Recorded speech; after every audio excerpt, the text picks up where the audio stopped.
On rentre à ce moment-là dans une sphère extrêmement dangereuse qui est perte de sens, stress intense, et là c'est l'éclatement de la personne, c'est l'effondrement. C'est une bascule pendant la nuit, vous souffrez pas, j'ai aucune souffrance, mais vous êtes détruit, littéralement détruit. La foudre est rentrée dans la maison, une fenêtre était laissée ouverte, la boule de feu est rentrée, ravage tout à l'intérieur, ressort.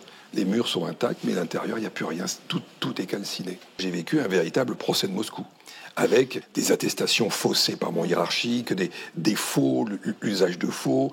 Enfin, c'est très impressionnant. Et là, on ne recule devant rien. On peut tuer quelqu'un sans le toucher par ces méthodes en fait psychologiques qui viennent en permanence mettre la victime dans un état paradoxal. Au bout d'un moment, ça use.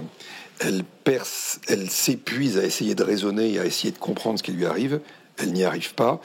Plus du stress. Et là, c'est la méthode, en fait, pour faire effondrer quelqu'un. Donc, prouver ça, c'est très difficile. Les anglo-saxons ont presque théorisé ça, parce que ça se développe de plus en plus. Ils appellent ça le mobbing. Ils appellent ça le mobbing. Le mobbing, ça vient de mob, la foule. Et c'est la foule qui, tout d'un coup, se cristallise contre un individu et a un seul objectif, c'est l'exclure, l'éliminer, l'effacer en fait de la société. Comme il n'y a pas de sanction pénale, l'impunité est totale, la prévention est faible et on continue. Et comme la perversité augmente, eh bien, d'un côté, vous avez l'AFNOR qui décerne de plus en plus de labels RSE, de managers exemplaires, etc. Et puis de l'autre, vous avez de plus en plus de burn-out.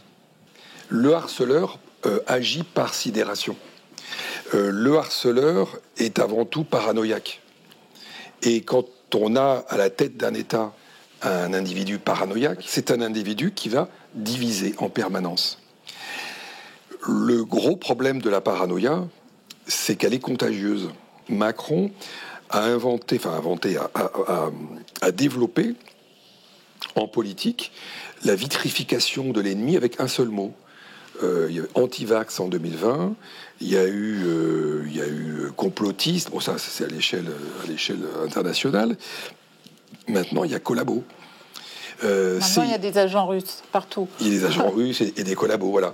C'est vertigineux, c'est une autre façon de casser la société, de fracturer les gens, de faire en sorte ils acceptent de ne plus penser par eux-mêmes parce qu'ils vont subir la répression morale.